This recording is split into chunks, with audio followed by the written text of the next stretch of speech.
சுத்தி பார்க்கணும். நான் இந்த வன பாதுகாப்பு அலுவலரா 30 வருஷம் இருந்துட்டேன். இந்த 30 வருஷத்துல இப்போதான் நான் சின்ன வயசுல இருக்கும்போது அப்படியே இந்த வனம்லாம் அப்படியே பச்சை பசேல்னு இருக்கும்.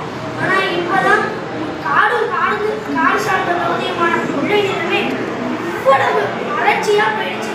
இதற்கு முக்கிய காரணமே பருவநிலை மாற்றம் தான்பா. ஏங்க, நான் சின்ன வயசுல இருக்கும்போது எங்க தமிழாசிரியர் நடத்திருக்காங்க. தொல்காப்பியத்துல கார்காலம்னு சொல்லியிருக்காங்க. இந்த ஆவணி மாசத்துல கார்காலம்னு சொல்லியிருக்காங்க. அப்படின்னா இந்த மாசத்துல மழை நல்லா பெய்யும்னு சொல்லியிருக்காங்க.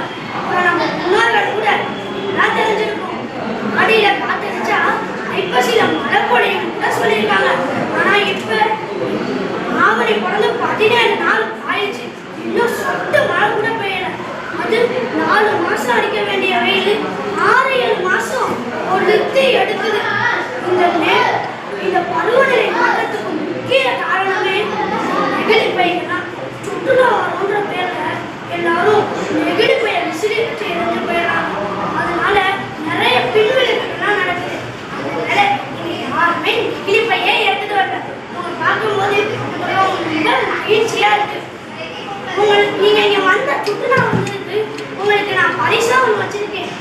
என்னன்னு கேட்கல, பாருங்க எவ்வளவு செடிகள் இருக்கு. அதெல்லாம் எவ்வளவு உங்களால எடுத்துட்டு போக முடியுமோ எடுத்துட்டு போங்க. உங்க வீட்டுல வைங்க, உங்க பள்ளிக்கூடத்துல வைங்க, மக்களோட பொது இடத்துல வைங்க. எல்லா இடத்துலயுமே வச்சு நல்லா பராமரிங்க. நீங்க பூமியோட இந்த நிலத்தெல்லாம் நீங்க உங்களுக்கு அடுத்த தலைமுறையினருக்கும் நீங்க கொடுக்கணும். சரியா? நன்றி.